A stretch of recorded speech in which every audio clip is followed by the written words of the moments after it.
science. Astronauts, war heroes, Olympians, you're here because we want the best. And you are it. So, who is ready to make some science? I am. Now, you already met one another on the limo ride over, so let me introduce myself. I'm Cave Johnson.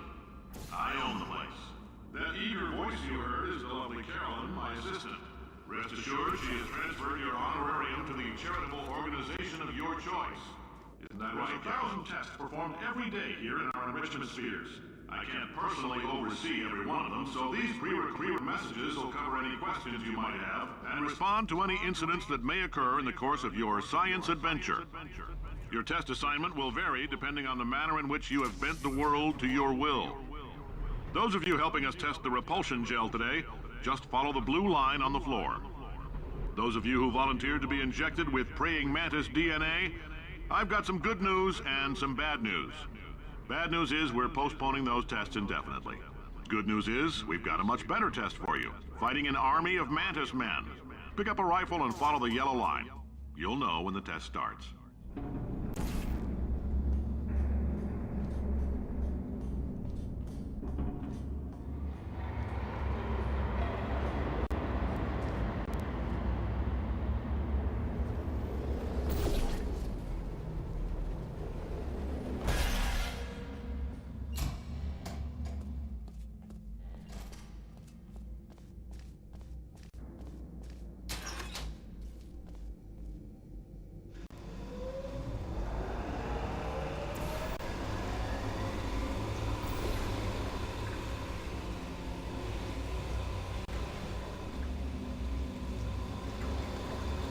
They say great science is built on the shoulders of giants.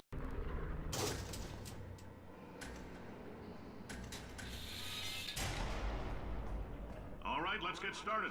This first test involves something the lab boys call repulsion gel. You're not part of the control group, by the way. You get the gel. Last poor son of a gun got blue paint. All joking aside, that did happen. Broke every bone in his legs. Tragic, but informative. Or so I'm told.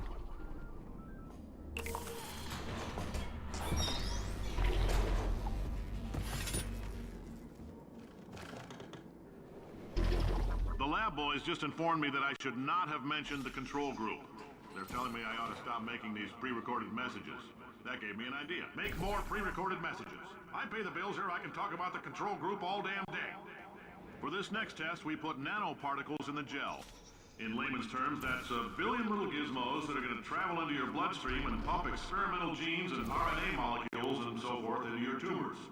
Now, maybe you don't have any tumors. Well, don't worry. If you sat on a folding chair in the lobby and weren't wearing lead underpants, we took care of that too.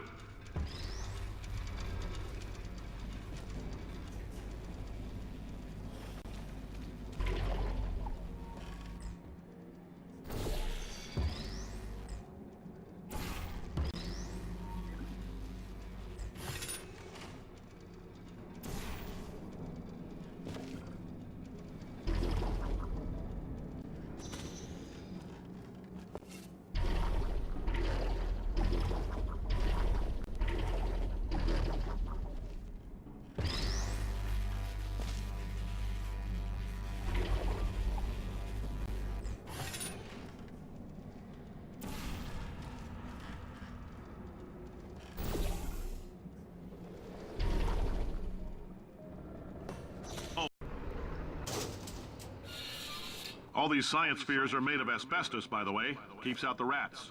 Let us know if you feel a shortness of breath, a persistent dry cough, or your heart stopping, because that's not part of the test. That's asbestos. Good news is the lab boys say the symptoms of asbestos poisoning show a median latency of 44.6 years. So if you're 30 or older, you're laughing. Worst case... I like your style.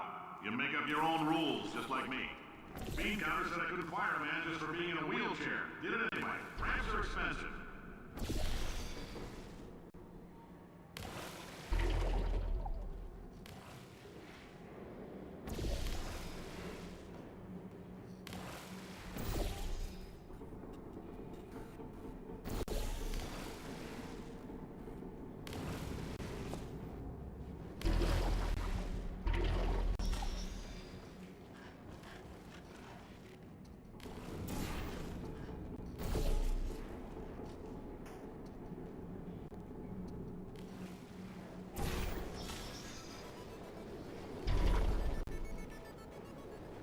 up that coffee we gave you.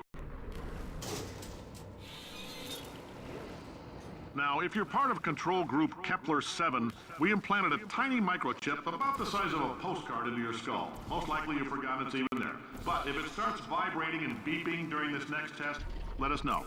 Because that means it's about to hit 500 degrees, so we're going to need to go ahead and get that out of you pretty fast. I'm telling them, keep your pants on. All right, this next test may involve trace amounts of time travel. So, word of advice, if you meet yourself on the testing track, don't make eye contact. Lab boys tell me that'll wipe out time. Entirely. Forward and backward. So, do both of yourselves a favor and just let that handsome devil go about his business.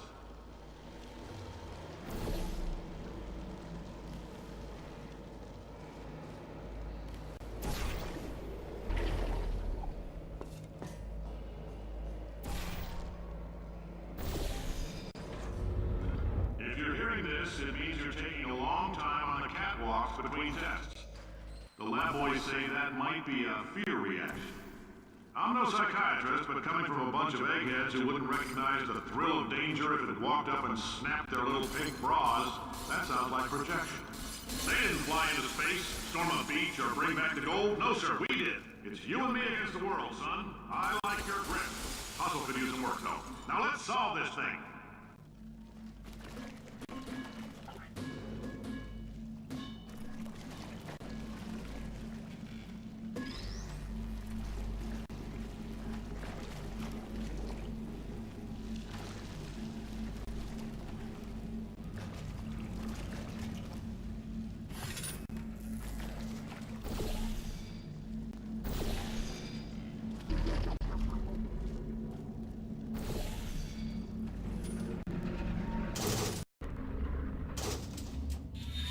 Congratulations! The simple fact that you're standing here listening to me means you've made a glorious contribution to science. As founder and CEO of Aperture Science, I thank you for your participation and hope we can count on you for another round of tests. We're not going to release this stuff into the wild until it's good and damn ready, so as long as you keep yourself in top physical form, there will always be a limo waiting for you. Say goodbye, Carolyn. Goodbye, Carolyn. She is a gem.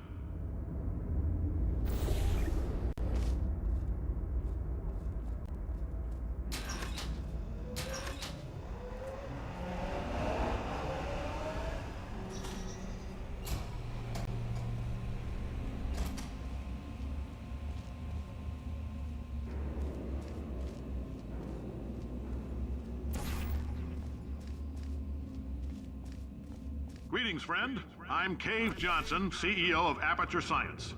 You might know us as a vital participant in the 1968 Senate hearings on missing astronauts. And you've most likely used one of the many products we invented, but that other people have somehow managed to steal from us. Oh, hi.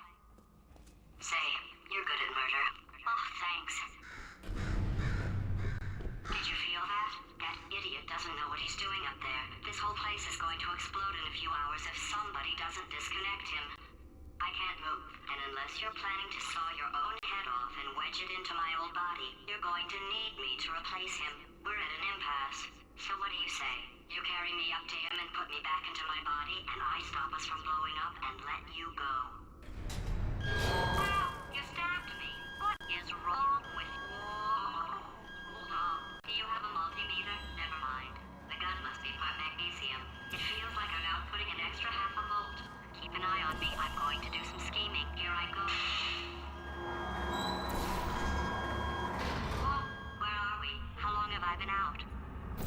That extra half volt helps, but it isn't going to power mirror